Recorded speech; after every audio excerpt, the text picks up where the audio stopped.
Mundo na ang Pilipino may kakayanan na magpahusay ng kabuhayan Pilipino.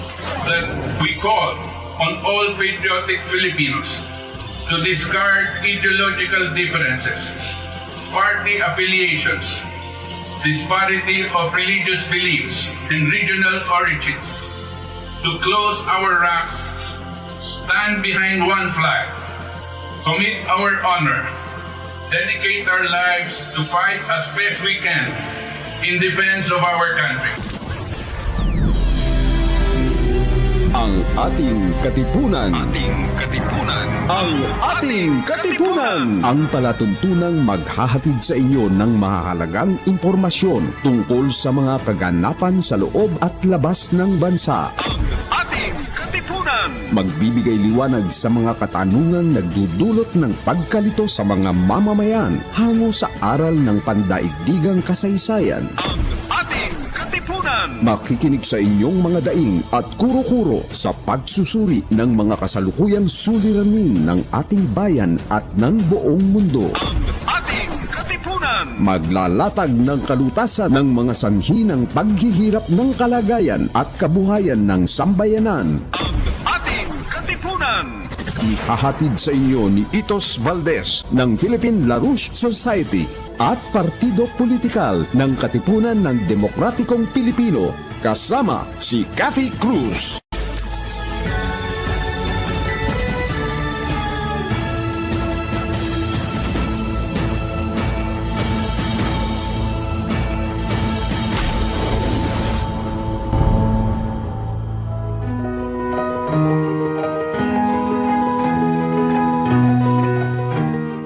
Sa hudyat, 2 minuto makalipas ang ikapito ng gabi, Philippine Standard Time.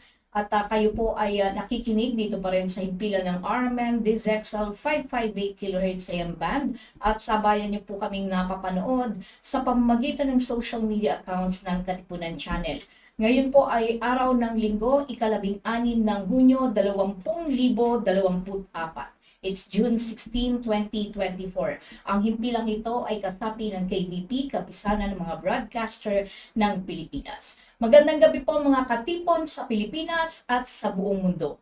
Ito po ang inyong katipon, Cathy Cruz, na inyo pong makakasama sa loob po ng 2 oras. At sa lahat po ng ating mga masugid na taga-subaybay, anuman po ang inyong ginagawa, saan mang pong panig kayo ng mundo naroon. Halina po kayo at samahan niyo po kami mga masugid na taga-subaybay. Anuman po ang inyong ginagawa, saan mang pong panig tayo tuluyan na umusad sa atin, ay pabatiin muna natin ang Pangulo ng Katipunan ng Demokratikong Pilipino. Magandang gabi sa iyo, Itos. Magandang gabi, Cathy. I cannot hear you well, pero magandang gabi sa lahat ng tagapanood and our followers on our radio program. Please follow us also on YouTube, on Twitter, at Rumble, at Facebook, at lahat na pwedeng salihan ng Katipunan Demokratikong Pilipino. At medyo nag-iigpit na yung mga ating mga kaibigan dito pag hindi nila gusto ang lumalabas. Pero tayo, maninindigan po tayo na ilabas ang katotohanan para po sa mamamayang Pilipino. Good evening. Thank you, Itos. At syempre, katulad po ng lagi po nating sinasabi sa inyo, no? Ang ating pong Katipunan ng Demokratikong Pilipino, ang Katipunan Channel, particularly ang ating pong palatuntunang ang ating Katipunan, no? Bagamat yumao po na ang leader o ang nagsimula po nito ay na walang iba po kundi si Professor Valdes, ay patuloy po kaming maninindigan sa katotohanan at sa tama po. Anyway, ang topic po natin ngayong gabi ay tungkol po sa nuclear war o BRICS. So, yan po yung ating magiging topic. At alam nyo po ba, naging umingay po, hindi lamang sa social media, kundi maging sa mainstream ngayon, ang tungkol po sa nangyaring isang press conference sa United States National Press Club, ginawa. Ang emergency press conference pong ito na pinamagatan pong The Danger of Nuclear War is Real and Must Be Stopped. Yan po ang theme, no, ng press conference, emergency press conference na itinagawa po ng Schiller Institute. At ilan po sa mga masasabi nating talagang matatapang at mga eksperto po, no, sa iba't ibang larangan ay ang mga tagapagsalita po na sina Scott Ritter. Siya po ay ang former UN Weapons Inspector and US Marine Intelligence Officer. Bukod po dyan, nandyan din po ang dating senador po ng US na si Richard Black. Dati po siyang head po ng US Army's Criminal Law Division sa Pentagon. Dati pong senador, katulad ng sinabi ko sa inyo kanina. At kasama pa rin si Colonel Lawrence Wilkerson. Siya po ang Chief of Staff to Secretary of State noong 2002 hanggang 2005, no, sa United States. At syempre, nandun din ang founder ng Schiller Institute na si Helga Zepp LaRouche. At syempre, marami pa rin ibang mga nandun din, nagsibing moderator din si Dennis Speed. Anyway, siguro ito magandang iparinig natin ang isang mahalagang excerpt lang, no, dito sa naganap na emergency press conference ng Schiller Institute na kung saan po ay dinaluhan po ng inyong lingkod at nagkaroon po tayo ng magandang pagkakataon na makapagtanong po sa mga eksperto pong ito. Panoorin po natin. Okay, we're going to take one final question, which is from the Philippines, and then we're going to have some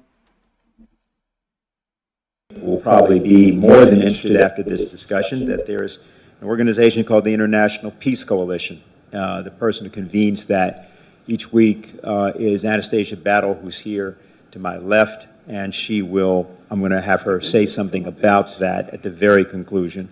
I think there's 1,700 people still with us. All of you are invited, if you are people of goodwill, which we presume many of you to be, to seek us out and become part of that action.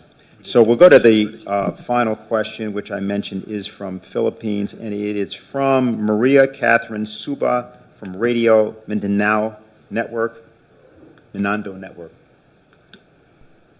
Yes, good afternoon, everyone.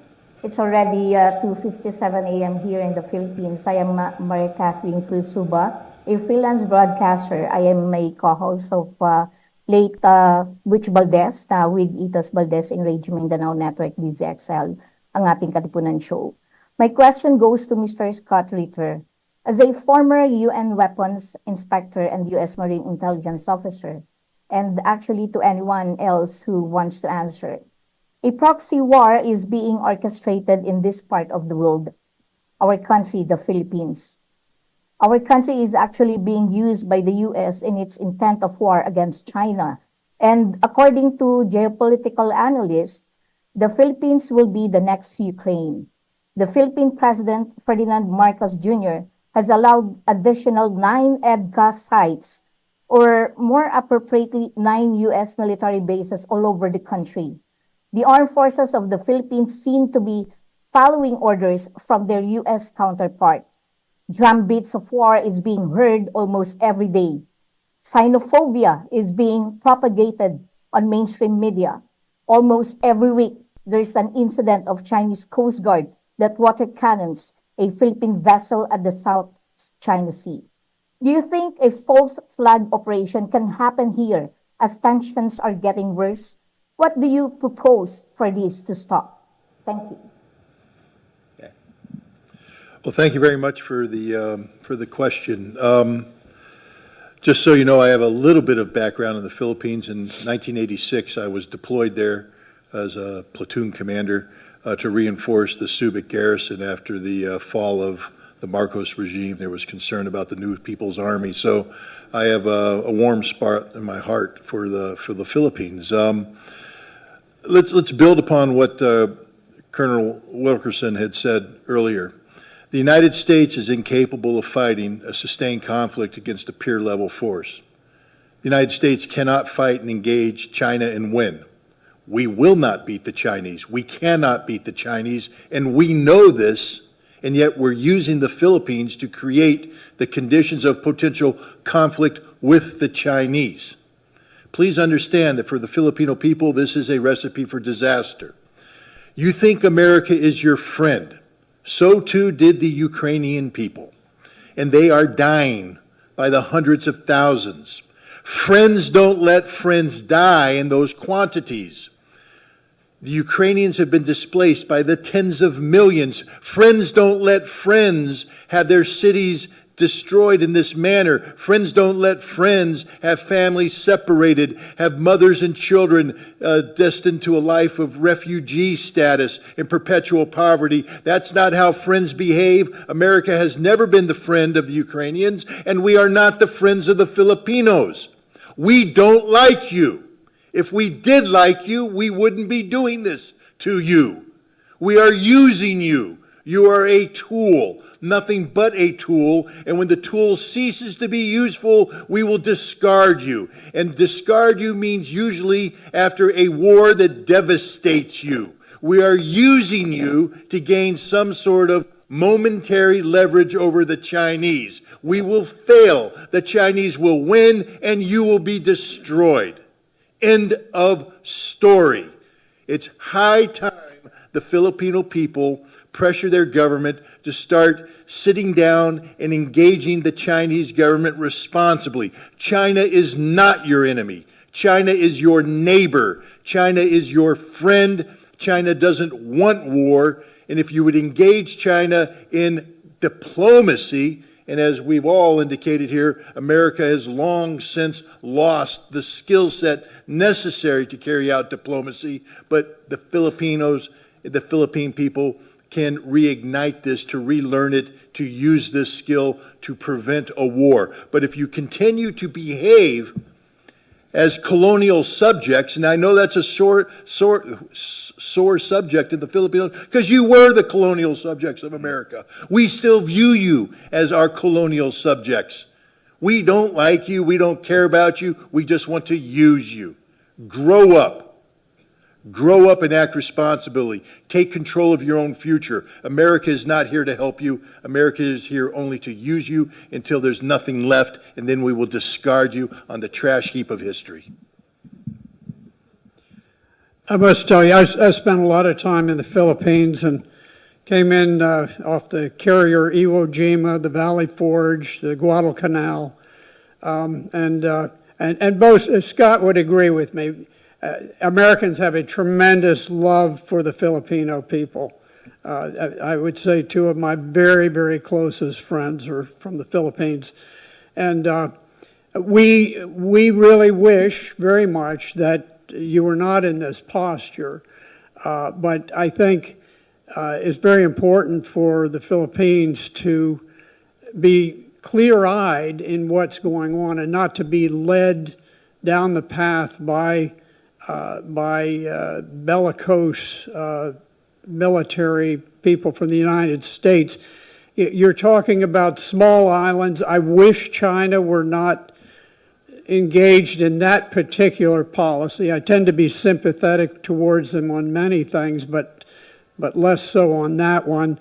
But at the same time, I think you've got to make sort of a cold, clear-eyed assessment and say, look, it's not worth a war with a great power for the Philippines to engage in combat over those small islands. But I do agree that it is time to use diplomacy and to attempt to resolve the issue. Whatever you do, do not simply become a tool of the United States and be led into an armed conflict that ends up in disaster for the Filipino people. Because if you do, you will break the heart of a whole lot of us who just dearly love the Philippines and the people of the islands. Okay, so we're at the point of summary remarks. I want to start with Larry Wilkerson. And of course, if there's anything you wish to address that hasn't been addressed already, please feel free to do so, and we'll then proceed. Go ahead. I'll just add to what was just said. I thought when Teddy Allen brought Ferdinand Marcos and Imelda Marcos to Pearl, and we escorted them up to Camp Smith, that the Philippines had finally awakened and thrown us out, and that we would never be back. And then I saw Donald Rumsfeld take advantage of 9/11 and start infiltrating special forces back into the Philippines. And I knew the game was back on again. So I agree with what both Scott and Colonel Black said. There's a lot of affection on my part for the Philippines too. But you should grow up and not need the United States and not put the United States and China at loggerheads over your dead body, because that's what it will be about. The topic here today was nuclear weapons, and I'll just say this again. The most likely state owning nuclear weapons today to use those nuclear weapons again is the United States. And we have put ourselves in that position and in that posture by our incompetence at the other skill sets, most prominently diplomacy, necessary for the relations of nations. We are not a very competent, in any vein of diplomacy, entity anymore. There's an old principle of the relations of nations called conservation of enemies. Simply stated, it says that a prudent state never has any more enemies at any one time than it can handle.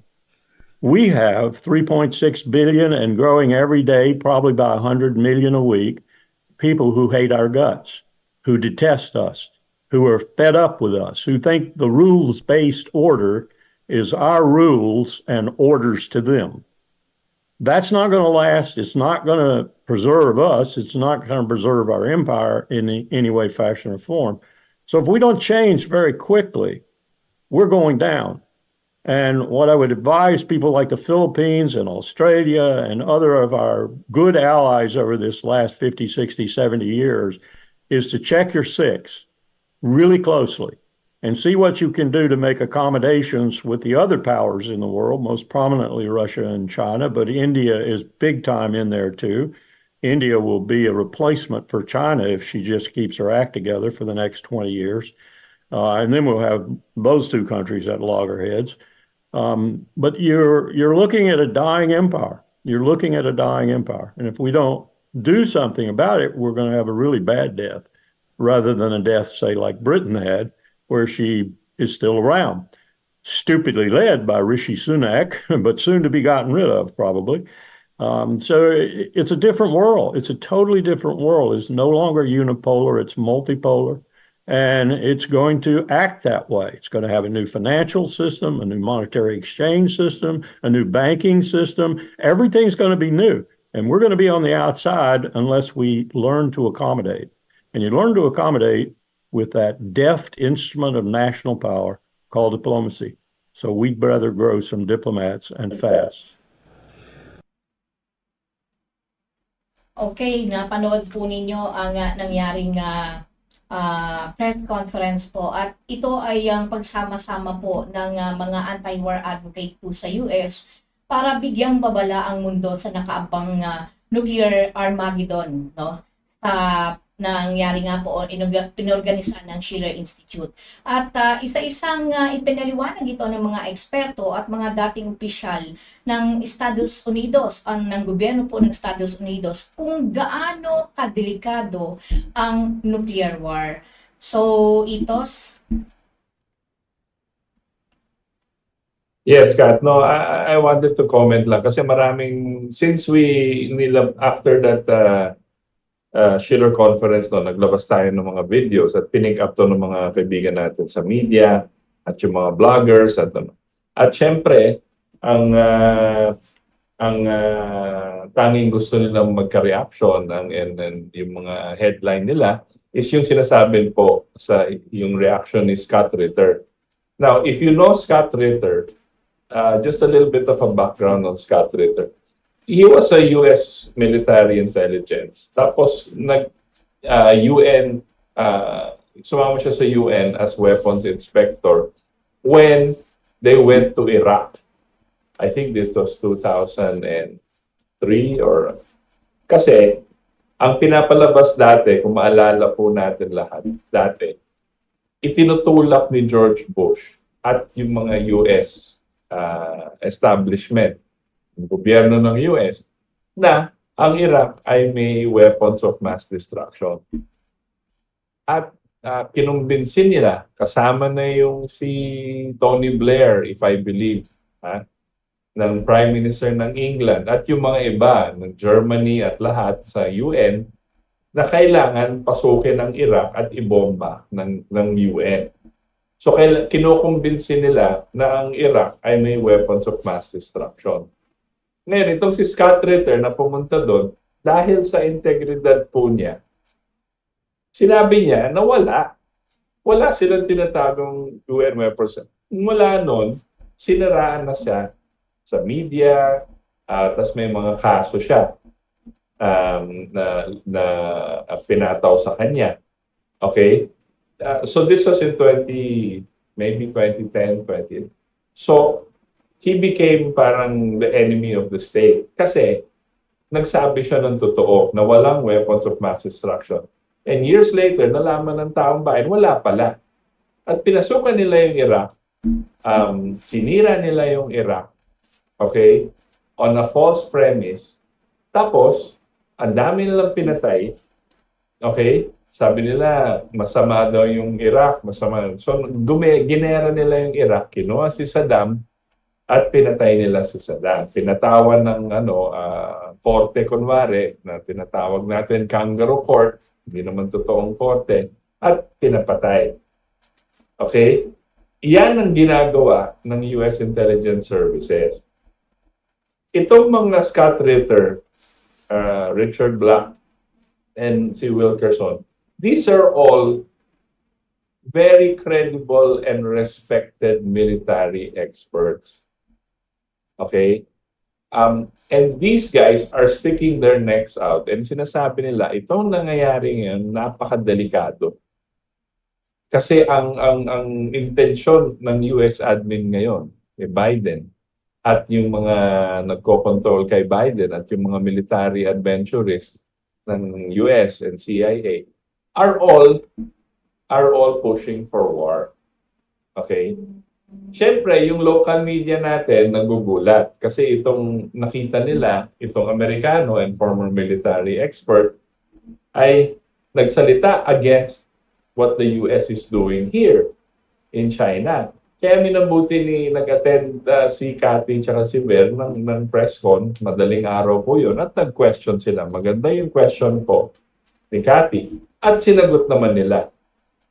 Ang dapat tuunan ng pansin ng local media, ang sinasabi po ni Scott Ritter at ni Colonel Black at ni Colonel Wilkerson is for the Philippines, the Philippine establishment, ibig sabihin, armed forces, leadership, Senate, the admin, is to grow up. Stop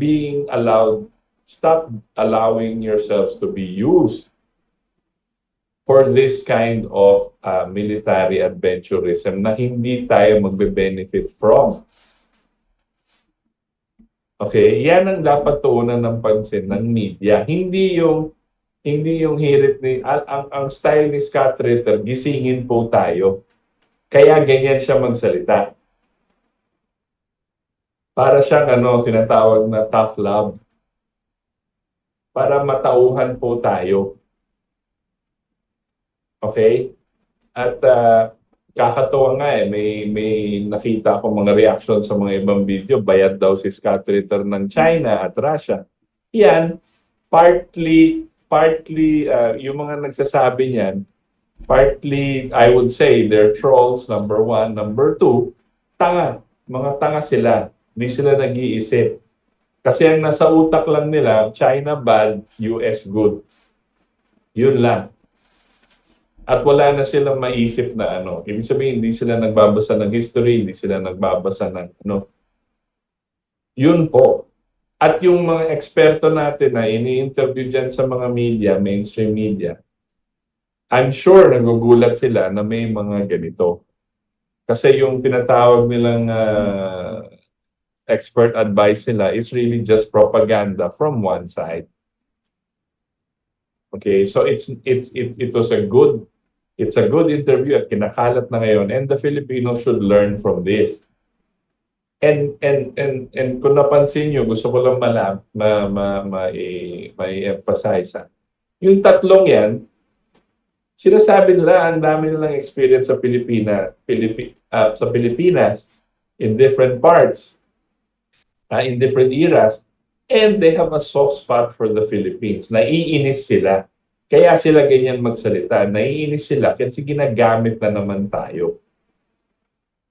Yan ang lumalabas niyan. Okay? So I think we should take it as a mature people. We should look at it that way. Na parang grow up nga.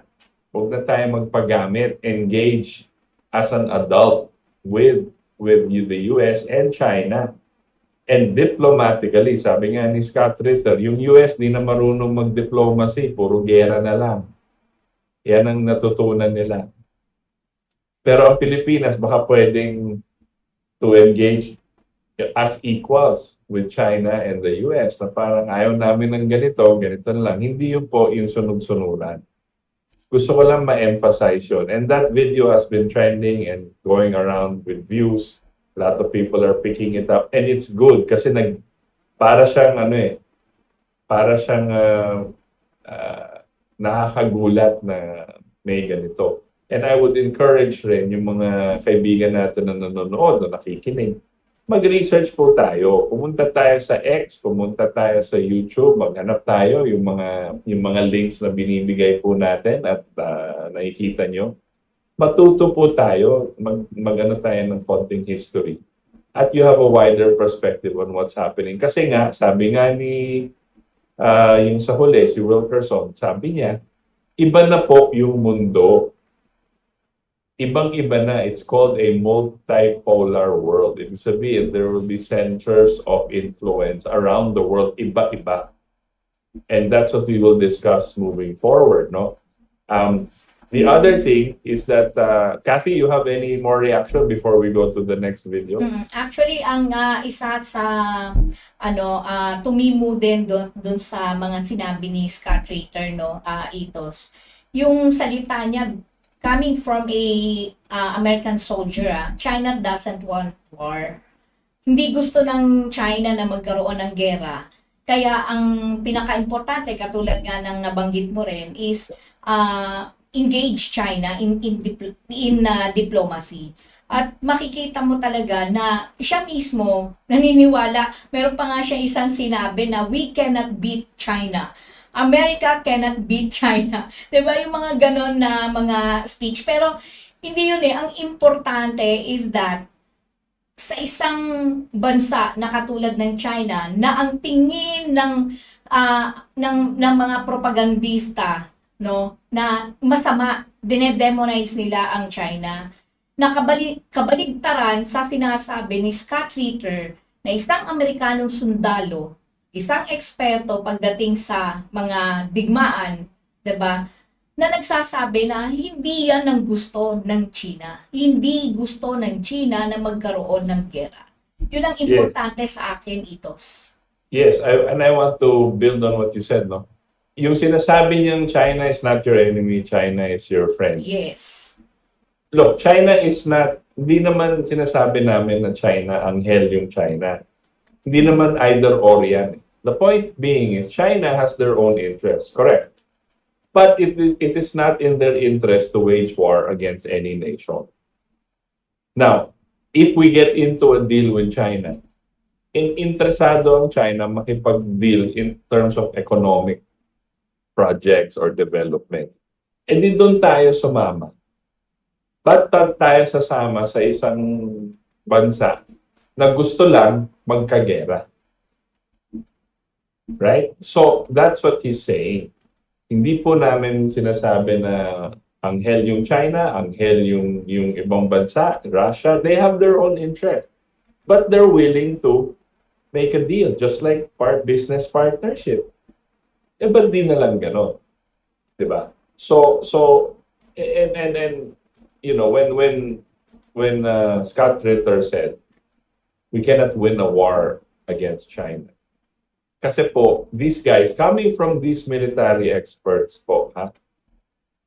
Yung sinasabi lang we cannot win a war, may iba pa nga nagsasabi, yung iba si Colonel McGregor and the other, sinasabi nila, tanga-tanga ng US, gusto nila lumaban sa Russia, gusto nila kalabanin yung China, tapos may Israel, Gaza. Tatlo-tatlong kakalabanin nila. Sabi nga ni World Curzon, 3.6 billion ng kalaban na natin na tao. Because that is the global south. That's the population of the global south. India, China, Brazil, BRICS. Yan ang kalaban na ng US kasi tanga-tanga ng US and this administration, they seem to want war. And the world is changing already and we will go through those developments. Meantime, di ba, recently, Cathy, may dumating si Zelensky. Si Zelensky, sabi niya may peace process daw, may peace conference daw. So nagka-peace conference nga, natatawa yung mga tao kasi wala China, wala Russia. And yung mga statements ng Saudi Arabia doon sa Switzerland is the prerequisites for a peace conference are not met. Wala kasi yung si Russia, wala kasi si China. So, anong klaseng peace conference to? Tapos, pala, and we will see in this next report, ilang beses na ginagawa ni Zelensky yan, umiikot at nagpi-peace conference at pinupush niya yung mga agenda niya. Pero wala pa rin nangyayari sa Ukraine. Talo at talo sila. So, nagtatanong ngayon lahat ng bansa or yung mga taong nag-iisip sa buong mundo at nakikita nila yung ano ba talagang papel nitong si Zelensky na nag-suspend ng elections ang kanyang bansa. So effectively, diktador siya. Pag nag-diktador, dapat i-recognize muna ng UN, di ba? At susuportahan ba ng US to na diktador? Di ba? So ito yung nangyayari. Nakakatawa yung peace conference na kunwari, pero it looks nangyayari dyan, it looks like a propaganda. So let's look at this report where I think the video on the peace conference kunwari sa Switzerland para we get a sense, tapos react na kami ni Cathy. In Bergenstock, Switzerland today, there is a peace conference that has just started. It's going to be going today and tomorrow to try and find some way to end the Russia-Ukraine war. Or at least that's what it says on the surface of it. I mean, it's for a peace settlement. It's called a peace conference. But when you look underneath the surface here, strange things seem to come up. And we've got a really great guest to help us unpack some of this today, who's from Switzerland. And we have Colonel Jacques Beau back. He was on our show a couple of days ago talking on some of the issues of the war. But there's no better person to have to talk about this on this topic. And we're really grateful to have you back again today. Thank you. Thank you for having me back to the show. Thank you. And it's always good. I mean, you always have such great insight here, and you seem to always have stuff to show that most of our audience doesn't even know about. And I can't imagine that's going to be the case again today here. But I want to kind of set the stage for what we're going to discuss here, because this is the strangest peace conference that's with that title I've ever seen in my life. Because ordinarily one would think, if you've got a conflict and you've got side A and side B, and you want to have a negotiated settlement to end it, and a just peace, which is a phrase I've heard, you would think you would have the two sides sitting there and potentially some other sides as well. But as we'll see in this following clip here, that's not the case here. Watch this. A peace summit launched by Ukraine looks in trouble even before it's begun. President Volodymyr Zelensky has asked global leaders to attend the talks in Switzerland in June, but without much success so far. You see, the US President, Joe Biden, is planning to skip the gathering. Russia hasn't even been invited, and the leaders of China, India and Brazil may not turn up. That's left EU ministers scrambling to find a solution. With Israel's war raging in Gaza and Russian and Ukrainian troops locked in what looks like a near stalemate, Kyiv is desperate to keep world attention on the conflict at home. What can it hope to achieve if Moscow isn't there? Indeed, if the other half of the party is not there, one's got to wonder, what are you even trying to accomplish? As best as you understand, what is the purpose, the actual purpose of this so-called peace summit? Well, it's even more bizarre because if you look at it, this is the seventh conference on exactly the same topic with the same participants. And we see that there was this, in fact, this is the seventh time that Zelensky presents his so-called 10 points formula. It started as a 5-point formula that it was presented to the UN General Assembly in September 2022. Later, it was developed into a 10 points plan, but basically it's exactly the same points. And it was presented in the G20, then in Copenhagen and so on. And each time it's ended as a failure, basically, because again, for exactly the same reason, you have only one participant. Basically, you had only Western countries attending the conference, and of course, everybody applauded to Zelensky, and that was it.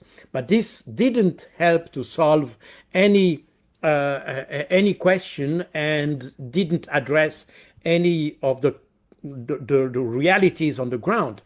If you look at the points, in fact, you can see that probably I presented that on this channel, I don't remember, but in any case, these are in essence the 10 points that are developed in this peace formula. I don't want to go each of the point. It's sufficient to say that almost each of these points are based on a resolution of the UN. So as to radiation and nuclear safety, that was a resolution taken after the issue on the Zaporizhzhia nuclear power plant in summer 2022. Food security, that was a resolution that was taken after the issue of the circulation on the Black Sea also in summer 2022, and so on and so forth. So basically, we have 10 points. But the interesting point here is that it addresses the withdrawal of Russian troops and cessation of hostilities. So basically, it's a plan that provides for the capitulation of Russia. And we have to probably to understand that, because it's totally disconnected from the reality on the ground. But the explanation of that is that this plan was first designed before the so-called summer offensive that we had in summer 2023. And it was expected, at least on the Ukrainian side and probably on the Western side as well, that this counteroffensive would lead to the disruption of the Russian forces in Ukraine and eventually leads to victory. And that, on this basis, this plan or this formula was designed. As a result, in that context, with the anticipation of a success, then you can understand the setup of the setting of this plan. The problem is that, as we know today, the counteroffensive was never successful at no point in time and didn't bring any success. In fact, at the end of the counteroffensive, even as it was reported by the New York Times, the Russians gained more territory than the Ukrainians. So basically, absolutely no success. The problem is that Zelensky kept exactly the same plan.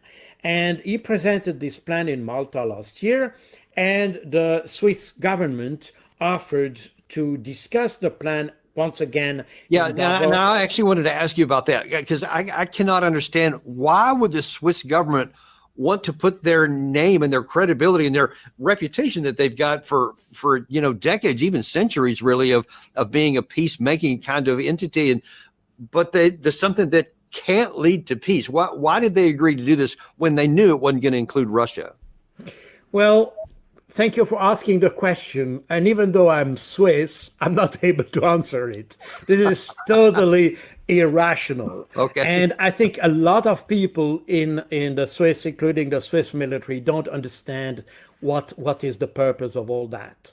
And even don't understand the stance of the Swiss government, because remember that in 2022, Switzerland was one of the first countries to apply sanctions on Russia. And for a while, up to October 2022, Switzerland was even the country that sanctioned more Russia, even more than the US, even more than the EU. Didn't know that. So it's absolutely incredible. Today, as of today, the last figures of June 2024, Switzerland is the third most sanctioning country over Russia, even more than the EU, even more than Canada or Australia. No, not Canada. I think Australia, and probably more than the UK, and more than Japan, and so on. So this is totally incomprehensible from a Swiss point of view, because Switzerland has always managed to be neutral. And as you know, neutrality was even imposed to Switzerland in the early 19th century.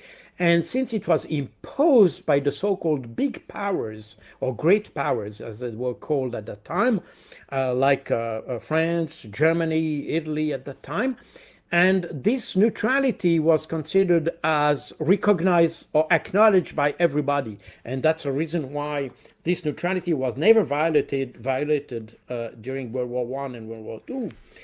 But somehow, and even during the Cold War, we managed to be neutral, even if we were closer to the West than the East, for obvious reasons.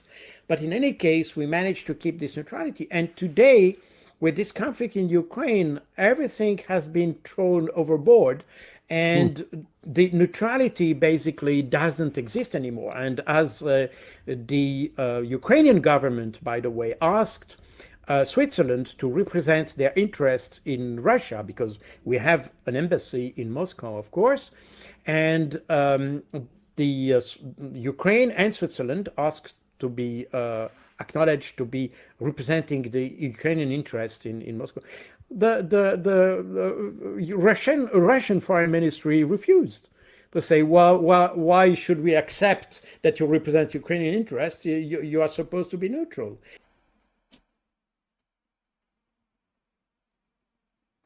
So yan ang video, no? Second video po, no, Itos. At kita mo yung 10-point peace plan ni Zelensky, ito ibang-iba dun sa inilalatag ng binanggit ng Schiller Institute. Ito. Yeah. Hindi sincere kasi si Zelensky. Ang pinapalabas ng interviewer, no, na former Swiss military guy. Si Valdes or something. Sabi niya, marami nang pinopropose si Zelensky. Una, 2014, 3-point plan, tapos naging 10-point plan, tapos naging 5-point plan. You know, marami siyang pinopropose na hindi naman talagang, hindi mo pwedeng iseryoso kasi masyadong pagka sa negosasyon, sa peace, hindi mangyayari. Tapos, the other thing is this, nakalimutan kong ilagay yung video pero right before yung event na yan sa Switzerland, naglabas si Putin ng kanyang offer to peace. At sinabi niya, ito yung, sige, ceasefire tayo, pero so may may demand siya. Labas kayo sa mga region na ayaw sa inyo, sa Ukraine, na inaapin nyo yung mga tao. At wag na kayo sumali sa NATO. Pag ganyan, titigil kami. Kasi po, bakit ganyan po si Putin?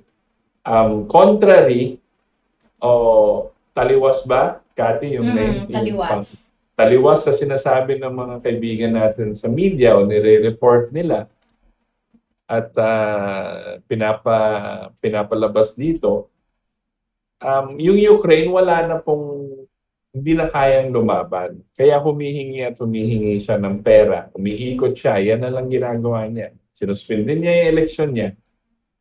Tapos, kumukuha pa sila ng mga tao on the streets para lumaban. Ibato dyan sa frontline para mamatay. Para lang may masabing may lumalaban for them. Wala na. Tapos nagda-draft na nga sila ng babae. Dati mga lalaki lang na pwedeng lumaban dyan sa frontline sa Ukraine. Ngayon mga babae na rin ang kinukuha niya. So inaapi niya yung kanyang mga tao.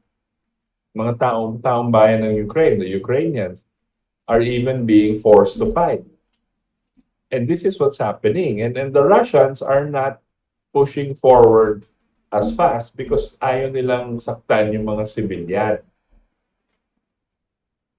Okay, ito si Zelensky, again, sinasabi natin, tignan nyo yung history ni Zelensky personally. Makikita nyo yan online, sa X, sa YouTube even. He is a actor. Komedyante yan. Yan ang karir niya, showbiz. At nilagay lang siya doon ng US dahil nagkudeta sila against Poroshenko 2014. Okay? At 2014 naglagay na sila ng mga armas. At binobomba-bomba na nila yung Donetsk region at yung mga border cities near Russia since 2014. At galit na galit si Putin doon. Kaya siya lumusob kasi naglalagay na sila ng mga missile sites dyan malapit. Okay? Kailangan gumalaw na siya. Kaya siya nag-special operations. That's the whole reason. And then now, ang ginagawa ni Zelensky at yung NATO ay pwede na daw ibomba yung Russia from NATO and from Ukraine and other NATO countries. Gagalaw si Putin. Ang latest na balita po natin ay si Zelensky at nireject niya. Siyempre, expected, nireject niya yung proposal ni Putin. Sabi ni Putin, ito talaga yung peace deal kung gusto mo. Kumbaga, lamang na ako pero binibigyan pa siya ng pagkakataon para ayoko nang patayin yung mga tao mo. Yan ang si Putin. And he stated this. Pero nireject kasi sabi nilang NATO, wag mong tanggapin yan. O, sige. Sabi nga ng mga military expert, tanga-tanga nang hindi niya alam kung wala silang laban sa Russia. Ang Russia ay number 1 sa number of nuclear missiles sa mundo. And they are probably the best fighting force now. Hindi na yung Amerika. Yan ang sinasabi ni Colonel ni Scott Ritter and the rest. Hindi kaya ng Amerika, hindi tayo sanay lumaban. Sanay tayo lumaban sa mga third world countries. Pero against a real power like Russia and China, mahabaan yung digmaan, hindi natin kaya yung ekonomiya natin sira. Russia is probably the number 1 exporter of oil now sa Europe and the rest of the world. And China is number 1 manufacturing. Paano mo tatalunin yan? Remember po, nanalo po ang US sa World War II dahil sa manufacturing. Number 1 sila sa production and manufacturing ng goods and services. Kaya sila nanalo. Kasi yung gera, hindi po isang beses lang. Pero ngayon klase yung gera. And ngayon, because it's nuclear, pag gumamit ng nuclear, either tactical or conventional, delikado na po yan. Yan ang sinasabi ni Putin. Huwag nyo kaming takutin, sasabihin ni Putin. Hindi kami takot manggamit ng nuclear kung pupwersa nyo kami. Kaya po nandito na tayo sa malapit na sa World War III. We've never been as a... And the other news dyan sa Twitter po, nagmo-mobilize na yung NATO forces, nagpapadala na ng mga soldiers, yung iba't ibang countries sa mga border ng Russia. Alam po ni Putin yan. Alam na alam niya at naghahanda na sila. Delikado po tayo. Kasama po tayo dyan. Diba? Again, we were warning of this na matagal na. So that is where we are, and that is where the updates on those situations. No? But there is another. Cathy, you want to react one more time before we go to the next video? Sige, okay na ako. Okay. Excited ako Okay. dun sa susunod na video eh. Tapos, on top of that, nag-iba na yung financial system ng mundo. Okay? People don't realize how bad this is. What bad, but good in a sense because kailangan na talagang palitan, pero bad for us because we are hanging on with the US and the West and Britain and the rest of their old financial system. Recently, yung Saudi Arabia ended the petrodollar system. Alam niyo po yung petrodollar system ay nag-umpisa 1971. Sabi ng US sa Saudi, deal tayo. Hindi kayo makibebenta ng langis sa buong mundo kundi gamit yung dollar. So for 50 years, yan po yung sistema. Kasi tanda ko po yun. Yung sistemang yun, 1971. Okay? For 50 years, yun yung sistema. At for 50 years, yan po ang nagpapalakas sa dollar. Kasi po, ang US since then have been declining in their manufacturing. Ina-outsource po nila manufacturing and services. So, pakonti, on purpose po to ha.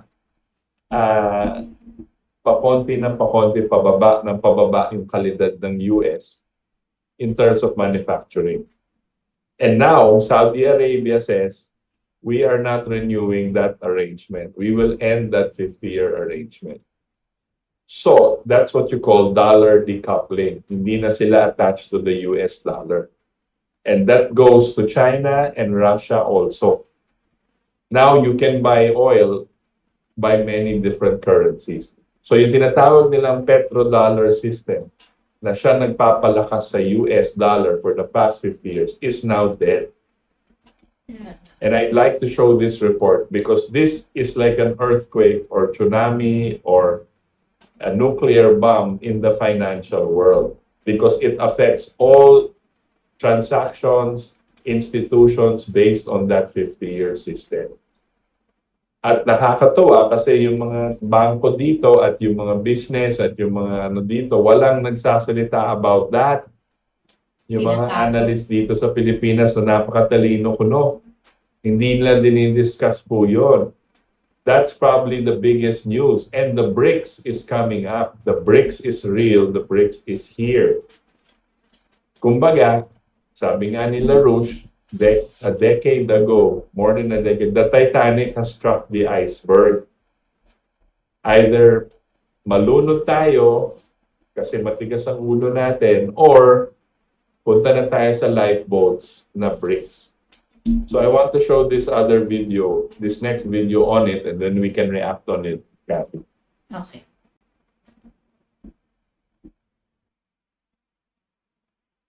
Well, everything is changing quickly for the US dollar, and in this past week we've seen two major events that are going to completely change the future of our world. The first event was the announcement of a new BRICS payment system that will in fact challenge the status of the US dollar in international transactions. But what's even bigger is the shocking announcement that after a 50-year run, the agreement between the United States and Saudi Arabia to export oil exclusively in US dollars has officially ended on June 9th, 2024. And guess what? The Crown Prince of Saudi Arabia has decided to not renew its partnership with the US and instead will open up the Saudis' lucrative oil trade to other countries and currencies. Trust me, this is a massive blow to the status of the US dollar as the world's reserve currency. For the past 50 years, the US government has mandated that oil must be sold exclusively in US dollars, elevating the dollar status as the world's reserve currency. It was honestly one of the most lucrative decisions the US government has ever made. But a world in where America is the sole superpower is officially over. Earlier this week, Reuters reported that Saudi Arabia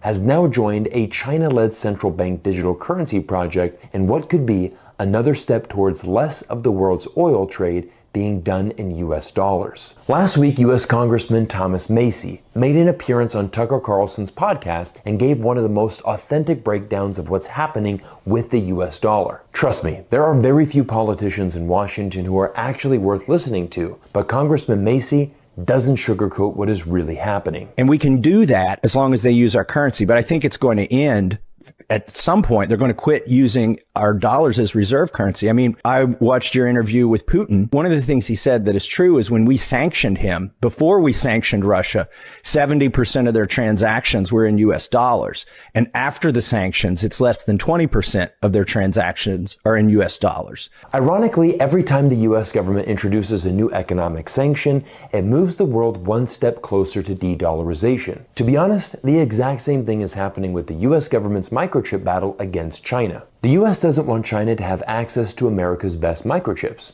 so in turn, they sanction China. But what does China do as a result? They invest in their domestic microchip industry, and within a few years are quickly closing the innovation gap. The best thing to ever happen to the Chinese semiconductor industry was getting sanctioned by the US government. This forced China to change and get stronger. If the US government continues to weaponize the US dollar and enforce sanctions, it opens the door for much larger problems. And we're also sending a really clear signal, which is the dollar's not safe for you. Right. It's the reserve currency because it's a safe haven, because it's a stable country.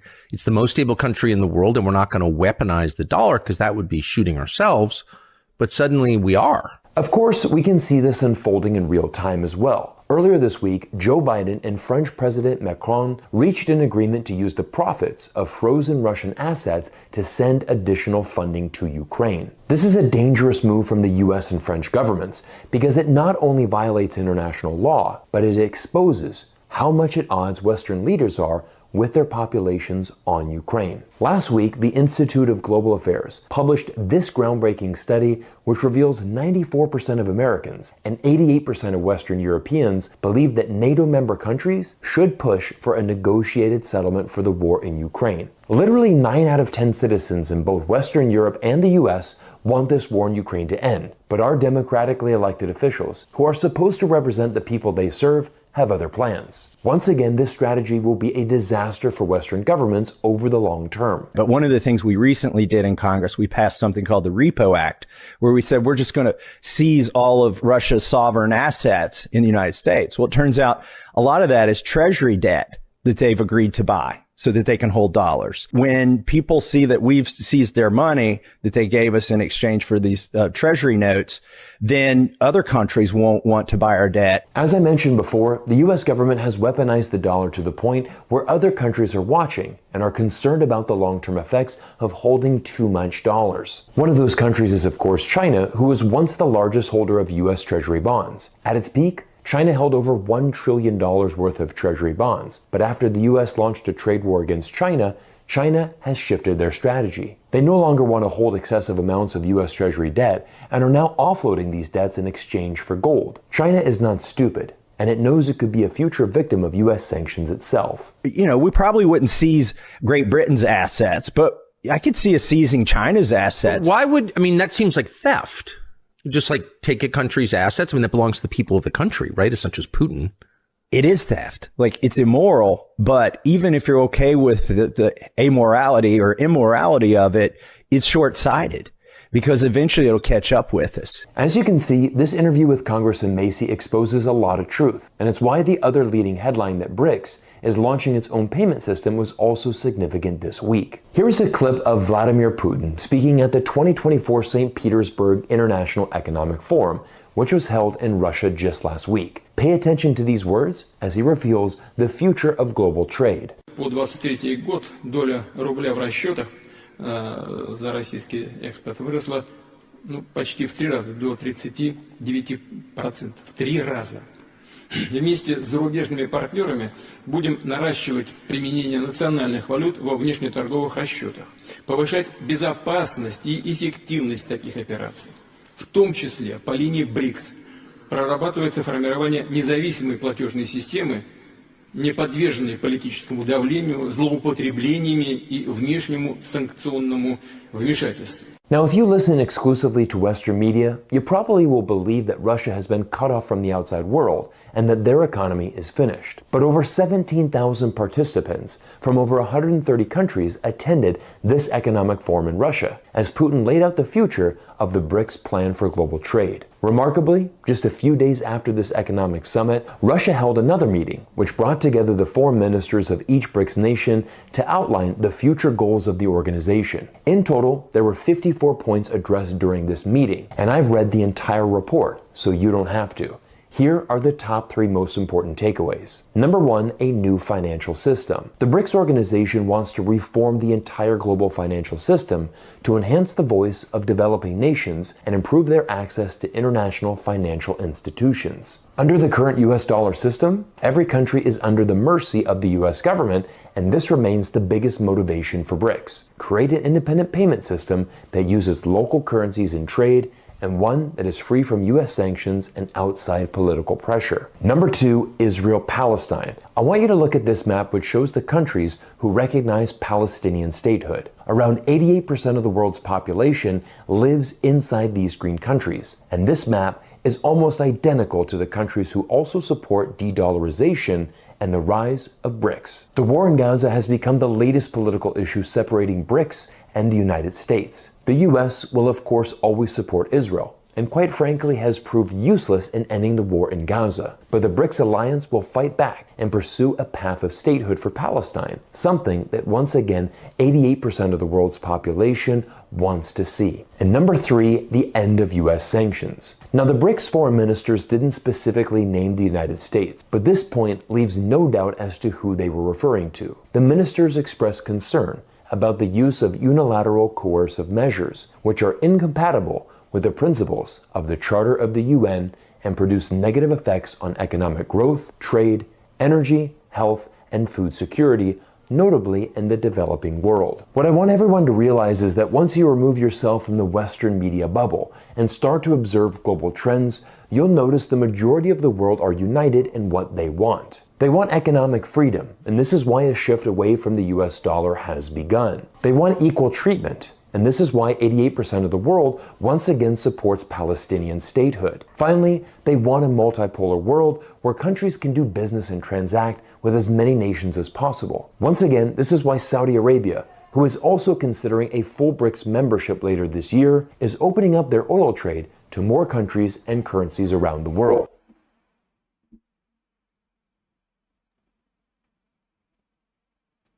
Yun. So just to summarize, no, sinasabi nila, there's a new financial system. The BRICS is already ready to implement this, and they're already dealing with many other countries. And what they want is there's not one currency that they would use as a reserve currency. When you say reserve currency po, ay yun yung parang pinakamalakas na currency sa buong mundo. And for last 50 years, it was the US dollar. Ngayon po, dahil sa pagbagsak ng US economy at pagtanggal nila, pag nag-outsource sila at pag tinanggal na nila yung manufacturing base nila at yung mga ang malakas na economies ngayon ay Russia, China, and India because they have manufacturing and they have agriculture and everything. So their currencies lumalakas. Ang currency po, again, emphasize po natin, ang pera mo is only as good as what your country produces. Okay? So yun yung strength ng isang currency ng isang bansa. Hindi dahil marami tayong OFW kaya malakas yung currency natin. Fake po yun. Yan ang mga henyo ng mga ekonomista na sinasabi, pinapaganda lang yung yung pagka-benta natin sa mga tao natin sa labas. But we're not producing anything anymore. So the value is even fake. It should be less, much less. Relative to the dollar, maybe relative to the Chinese renminbi and even the Russian ruble. But the nice part, itong magandang development na to, itong bagong financial system, you can transact based on your own currency. So they will put together what they announced, sabi ng BRICS, is they found out, and they did because of their analysis and their design of the new financial system. Meron isang reserve unit na magiging BRICS unit, parang ganon, where they will peg a value where countries can trade. Marami pang sumasali sa BRICS at baka sumali na yung Saudi Arabia diyan sa samahan na yan. And this is the most significant change. Nawawala na po yung tinatawag natin West, the global West, which is the US, Britain, at yung Atlantic countries. Germany at lahat. Mahina na po sila kasi namili sila ng gera kaysa sa development. This is happening over so many decades already. And this is very significant to the trade.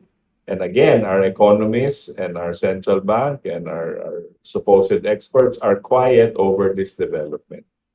And yung mga fellow media members natin, dapat yan ang tanongin nyo sa mga press con. Diba? Yun ang unang tanong.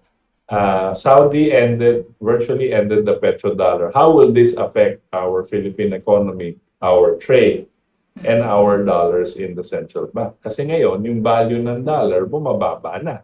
Kasi yung demand hindi na ganun kataas kasi hindi mo na kailangan bumili. We can buy Russian oil diretso sa Russia. We don't have to go through the US dollar. We don't have to exchange our peso with the dollar bago makabili. We can just exchange peso to ruble. We talk to Russia and say, bibili kami ng oil. Diba? Kung ang presidente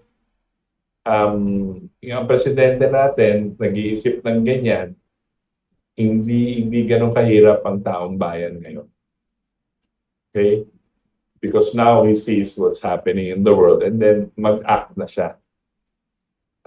Because this really affects. What will happen in the near term is in the US, prices will go up. Mag-hyperinflation po sila. Yan ang iniisip kong pwede mangyari dahil yung kanilang trade agreements, yung dollar, bumababa na kasi yung countries will not now want to use the dollar. And therefore, pag hindi na ganun ka-attractive yung dollar, bababa yung value ng dollar vis-a-vis the trade with other currencies, mahihirapan na yung US.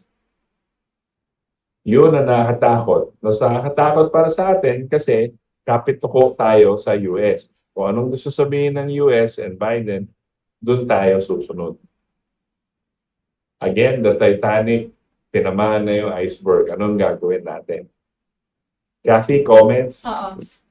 May mga questions lang ako, parang paglilinaw lang itos.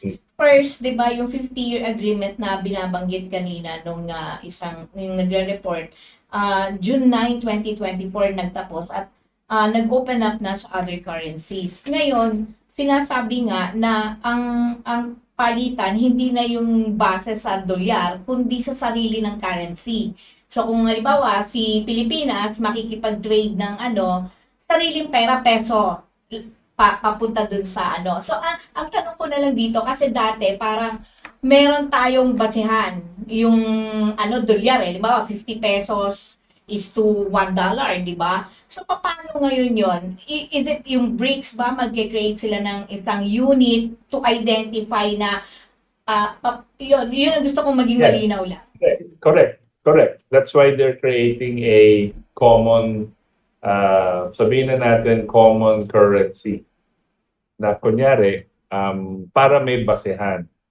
So, ang intindi ko, hindi 1:1 pa. Meaning, hindi 1 peso is to 1 ruble. Because definitely yung economy ng Russia ay mas malakas sa atin, right? So, ang significant lang dyan, pwede makipag-trade on goods and services with all other nations without going through the dollar.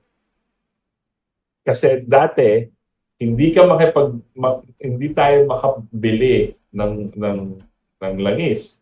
We cannot import oil Kung wala tayong unless we have dollars. So ngayon, nagiging valuable yung dollars. Bibili tayo at bibili ng dollar, di ba? Kaya masaya tayo kasi yung dollar, OFW sends home dollars, di ba? Yes, oo. So, but now, the whole economy, the whole economics have changed. We can now even deal with China directly in terms of we don't have to go through the dollar, go through the and sabi nga ng isang report, nakakatakot yung banking system ng US ngayon. Because lahat ng transaksyon, lahat ng utang, lahat ng it's on dollar basis. When the demand falls or the dollar's value goes down, lahat ng transaksyon na yan, hindi mo na alam kung saan pupulutin. Because the BRICS now is moving towards creating a new financial system that will, based on their statements, that will value each nation's currency accordingly. So we don't have to lean on only one currency. Doon naging superpower yung US in the 70s to today. Dati, naging superpower yung US dahil malakas sila sa manufacturing. In time ni Franklin Roosevelt, the Bretton Woods Agreement from 1945 to 1971, it was based on physical infrastructure and it was based on fixed currencies. Ngayon, because of yung mga bankero at yung mga elite na gustong pumasok ulit, bumalik ngayon yung speculation. Naging floating exchange rate system. When you floating exchange, nothing is based on solid grounds. It's all based on computations by the IMF and the World Bank. Okay? So yung currency mo naging floating. Okay? So hindi na siya fixed exchange rate. Doon na lumaki. Doon na pumasok. And doon na nag-umpisa yung pababa ng world economy, lalo na sa US. Tapos yung arrangement ni Henry Kissinger sa Saudi is a political arrangement. Sige, we will give you arms, we will give you tanks and guns and pero yung benta nyo ng oil nakabase sa currency namin, sa dollar lang. Para lahat ng bansa susunod to. Ngayon, tumiwalag na. Lalo na tumiwalag yung mga malalaking economies. Saudi, China, Russia, India. Which for me is very, very, we're entering a new phase of gulo. Lalo na, dahil kaya gusto nila manggera. Oo. Yes. Okay? Kasi sabi nila, nako, delikado na tayo dito. So, we've been talking about the danger of nuclear war, di ba? Yes. And, pero meron pa akong pasensya na ito sa medyo naglalaro lang. May dalawang words lang ako na naisip, no? One is, base dun sa pagpapaliwanag mo, Itos, nakikita ko na kung ang magiging basehan mo ay yung napoproduce ng isang bansa, no, para makipagpalitan ka kung kumbaga sariling currency mo na at iyong ipambibili, di parang mas maiengganyo ngayon ang lahat ng mga bansa na paunlarin ang kanilang o palakihin ang kanilang production para tumaas. Meaning, magkakaroon ng development, magkakaroon talaga ng production. Manufacturing industry, that's one. Ngayon, ang bigla lang pumasok sa isip ko nung sinabi mo yung fixed exchange rates. Naalala ko lang kasi kaibang-kaiba dun sa floating na pinapairal nila ngayon. Is it possible ba na ang floating exchange rate ay mabalik dahil dun sa sistemang correct me, parang lang. It's possible na bumalik yung fixed exchange rate. Yes. At floating. Floating na tayo ngayon, di ba? Floating. Pero Dahil sa gagawin ngayon na sarili mong currency, is it magiging fixed na? Pangalawa is, di ba yung Yes. nung araw, barter kasi ang ginagawa, produkto sa produkto, palitan. Yeah, pero that was long before there's an international system, no? Financial Yes. system. Kailangan pa rin yung international financial system. Kailangan pa rin yung currencies. Pero, you have to fix it, lalo na kung gusto mong i-rebuild yung mundo para secure at steady yung pag-angat ng mundo. Kunyari, kung hindi ka sigurado kung anong value ng currency mo next year, ba't ka mag-i-invest na malaki sa manufacturing o agriculture, di ba? So, kasi yun pang long term yun. Pero if it's a fixed exchange rate system, na the world can operate on this kind of financial system na fixed, you can plan 20 years ahead. Right? And the banks will follow that kind of system. Ang mawawala lang dyan sa mga Bretton Woods and yung mga yung speculation. Yes. Mawawala yung forex trading, which does not benefit anybody. Forex trading is purely speculation, gambling, and it's just to make money. Because aanhin mo yung pagte-trade ng dollar, kung hindi mo naman gagamitin, dito ka naman sa Pilipinas, piniperahan mo lang. Diba? Yeah. So, mawawala yun, which is good. So, just like the Bretton Woods, I think the BRICS, and they mentioned it before, we need to return to the Bretton Woods system. So yes, to answer your question, I'm more optimistic na babalik sila sa fixed exchange rate system. Because the reason they formed the BRICS is because it is a reaction, it is a negative reaction to the floating exchange rate system. At dahil dyan, no, tama ka dun sa nasa isip mo kaya minamadali nila ngayon na magkagulo.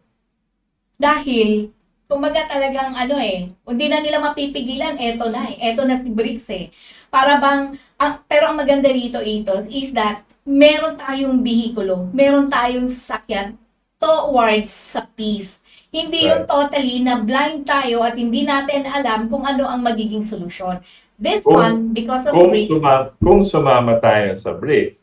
Yes, yan yung magandang panawagan. At mamaya, yan ang hihingin ko sa yung panawagan mo sa ating pamahalaan, sa ating leader later on. Yes, because if you follow the war, kasi yung delikado po natin ngayon, again, meron pathway. Yun na nga, pinapakita. Kaya yung topic natin ngayon na war or BRICS, di ba? Yes. Because two paths Either you go to the path of the future, which is international cooperation and development and peace, or sumama ka dito sa gusto magkagera para gulo-gulo na lahat. And the path towards the second one, yung gera po, is nuclear. And siguro hindi nakikita ng mga tao, siguro yung mga tao, marami kasing nagpapa-eksperto dyan, not just here, but in the US and all over na. Sabi nila, hindi magkaka-nuclear, hindi tanga yung mga taong yan. Ang sinasabi natin, hindi, tanga sila. Gusto nga nila mag-nuclear war. Ang gusto nila, masira yung mundo, number one, because of depopulation. Number two, para sila pa rin ang mamumuno. So, kinakalculate nila, kaya natin manalo. Ganon sila mag-isip. Kaya natin manalo sa nuclear. Pag banatan na, tayong tatayong at tayo pa rin ang maghahari. Ganon sila mag-isip. Okay, so, but nobody, I guess, knows the actual, ano pa talaga mangyayari pag nag-nuclear war. And I think this last video, just to emphasize the point of the danger we're in, I think we can look at this, I think it's about 12 minutes, para makita natin at makita ng tagapakinig natin, marinig nila at mapanood nila ang talagang senaryo na ano talagang mangyayari pag nagkabombahan na. Diba? Yes. Where, please play this. If I was a fly on the wall, not that there would be a wall left, what would I, and I was looking at America or the UK after it had been struck by these nuclear bombs by thousands of, Russian or North Korean nuclear weapons, what would I see? What would the visuals be in those minutes after the strike? I describe the first bomb in the scenario that strikes the Pentagon. It's a 1 megaton thermonuclear bomb in painstaking, horrific detail, all sourced from Defense Department documents, defense scientists who have worked for decades to describe precisely what happens to things and to humans. And it's horrifying. But on top of the initial flash of thermonuclear light, which is 180 million degrees, which catches everything on fire in a 9-mile diameter radius. On top of the bulldozing effect of the wind and all the buildings coming down and more fires, igniting more fires. On top of the radiation poisoning people to death in minutes and hours and days and weeks, if they happen to have survived. On top of all of that, each one of these fires creates a mega fire that is 100 or more square miles. And so essentially, in essence, what do you see? Well, in the scenario at minute 72, 1,000 Russian nuclear weapons land on the United States. And so it just becomes a conflagration of fire. It's just fire, fires burning, fires 100, 200 square mile fires burning. And then we move into nuclear winter. And that's sort of the denouement of the book, where I tell you about nuclear winter from the point of view of one of the original scientists who wrote that original nuclear winter paper with Carl Sagan back in 1983. And his name is Professor Brian Toon. And he spent the decades since working with the state-of-the-art climate modeling systems that can now precisely tell us what nuclear winter will look like. Because I've always thought, you know what, nuclear war wouldn't be that bad. If, you know, Russia launched 1,000 of their nuclear bombs at the United States and I was here in New York where I am now, I would die instantly, so I wouldn't really know it had happened. Is that true? I think you would want to die instantly. I mean, there's a quote from Nikita Khrushchev, the former premier of the Soviet Union, and he said, after nuclear war, the survivors would envy the dead. Because there is, right? There is this sense of if you survived, I mean, there is no more law and order. There is no more rule of law. There is no government. Craig Fugate made that very clear. The bunkers that the people in the military command and control centers would be in, let's say the secret bunkers, not the ones that are targets that Russia's going to take out, that I write about in the book, but the smaller ones, those are going to only function for as long as there's gasoline to run the diesel generators. And then those people are going to have to come out.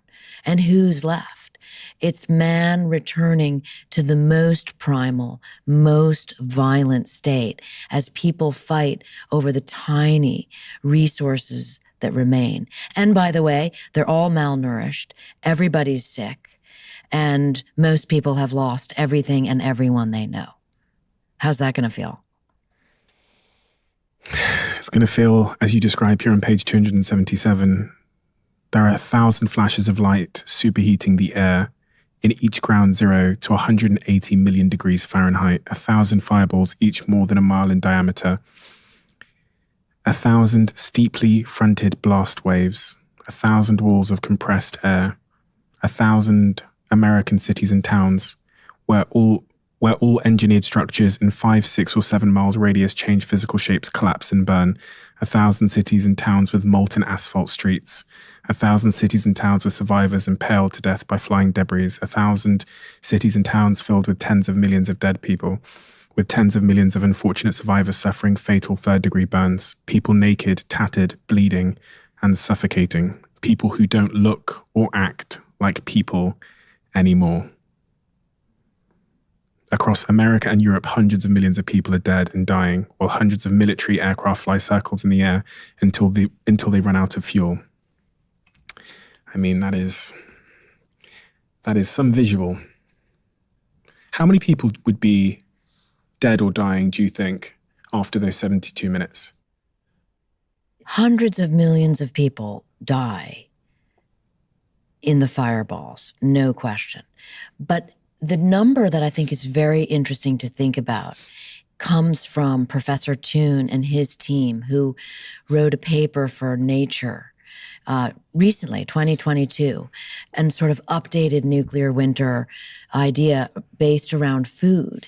And the number that they have is 5 billion people would be dead. The population of the planet currently is what, 8 billion? Yes. So there'd be 3 billion people still alive. Where shall I go to be one of the 3 billion? I was just in New Zealand and Australia. That's exactly where you'd go. Although, according to Toon, those are the only places that could actually sustain agriculture. I was there 2 weeks ago. Not even 2 weeks ago. It was maybe 10 days ago. I was in New Zealand and Australia.